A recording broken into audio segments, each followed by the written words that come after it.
ষোড়শ সংস্কাৰ অৰ্থাৎ 16 সংস্কাৰ ভাৰতীয় জীৱন দৰ্শনত আমি 16টা সংস্কাৰ পালন কৰিব লাগে। সকলোকে লহৰ কৃষ্ণলৈ স্বাগতম জনাইছোঁ।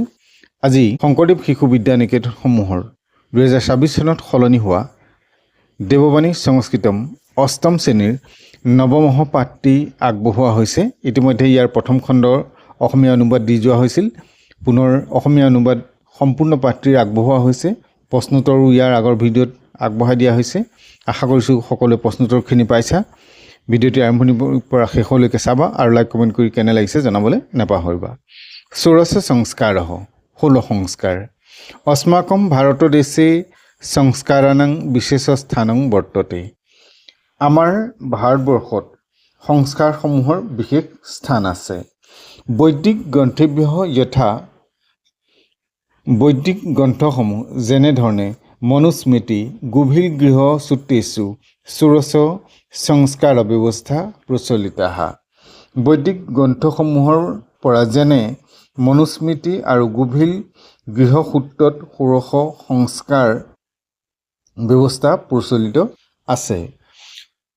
জন্মতঃ মৃত্যুপৰ্যন্তম জীৱনস্য বিভিন্নান পৰ্যায়ান প্ৰবৃত্তং পৰিষ্কৃতং চ কৰণায় পালিতানাং ষোড়শ সংস্কাৰানাম অত্ৰ সুন্দৰম বৰ্ণনম ক্ৰিয়তে। অৰ্থাৎ জন্মৰ পৰা মৃত্যুলৈকে জীৱনৰ বিভিন্ন পৰ্যায়সমূহক পবিত্ৰ আৰু পৰিষ্কৃত কৰিবলৈ পালন কৰা সংস্কাৰসমূহৰ ইয়াত সুন্দৰ বৰ্ণনা আছে।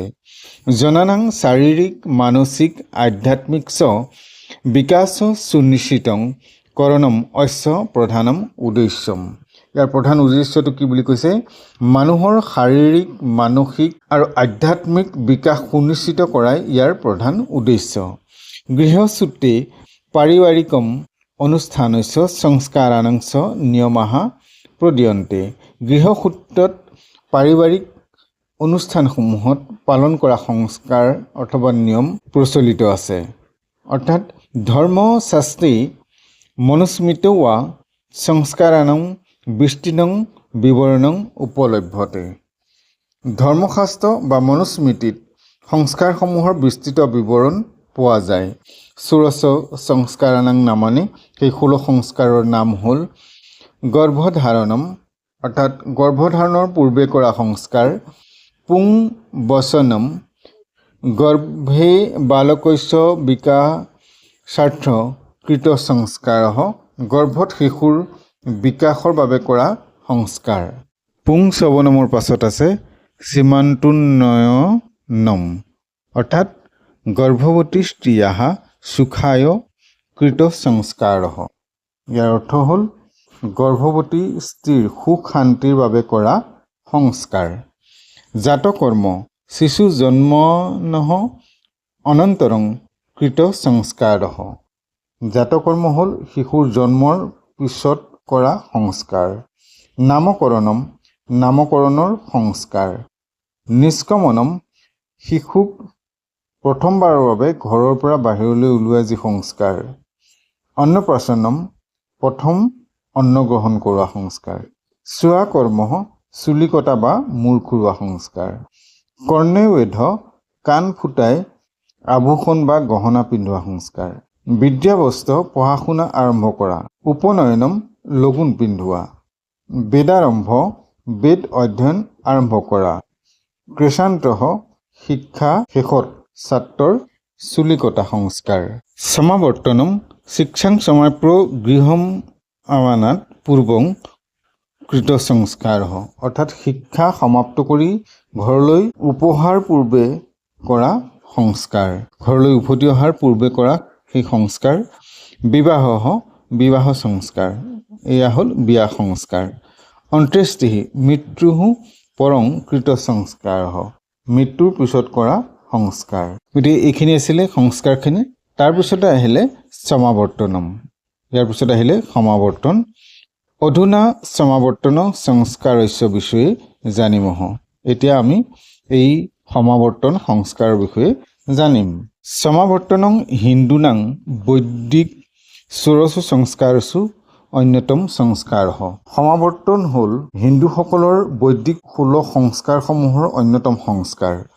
গুৰুকুলীয়া শিক্ষাং সমাপ্য বিদ্যাৰ্থিনং যদা গৃহম আগতঃ গৃহম আগমনস্য সময়ः সমাগতः ভৱতি তদা ঔপচাৰিক ৰূপেণ স্নাত্বা গুৰু উপগম্যঃ গ্ৰাহ্য জীৱনে প্ৰৱেশং কৰোঁ। অৰ্থাৎ গুৰুকুলত শিক্ষা সমাপ্ত কৰি শিক্ষাৰ্থীসকলে যেতিয়া গুৰুৰ গৃহৰ পৰা নিজৰ ঘৰলৈ ঘূৰি অহাৰ সময় হয় তেতিয়া আনুষ্ঠানিকভাৱে স্নান কৰি গুৰুৰ ওচৰলৈ গৈ গ্ৰাহ্য জীৱনত প্ৰৱেশ কৰে।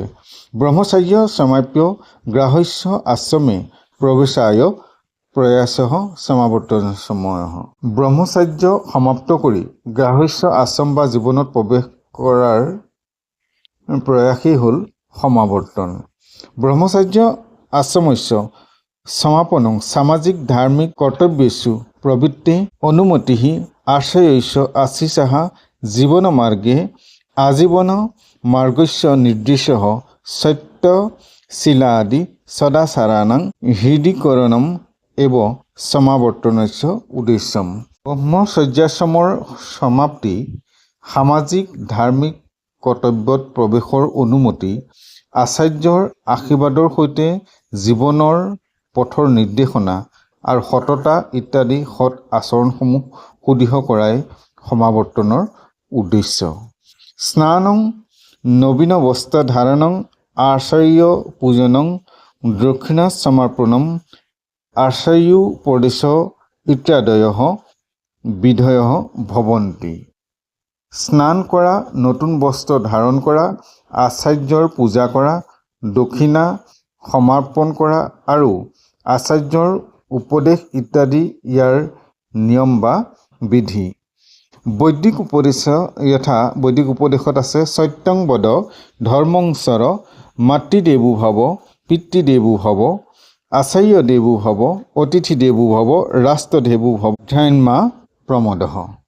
অৰ্থাৎ বৈদিক উপদেশসমূহ হ'ল সত্য কথা ক'বা, ধৰ্ম পালন কৰিবা, মাতৃক দেৱতা জ্ঞান কৰিবা, পিতৃক দেৱতা জ্ঞান কৰিবা, আচাৰ্যক দেৱতা জ্ঞান কৰিবা, অতিথিকো দেৱতা জ্ঞান কৰিবা, ৰাষ্ট্ৰক দেৱতা জ্ঞান কৰিবা, স্ব অধ্যয়ন বা নিজৰ অধ্যয়ন অৱহেলা নকৰিবা।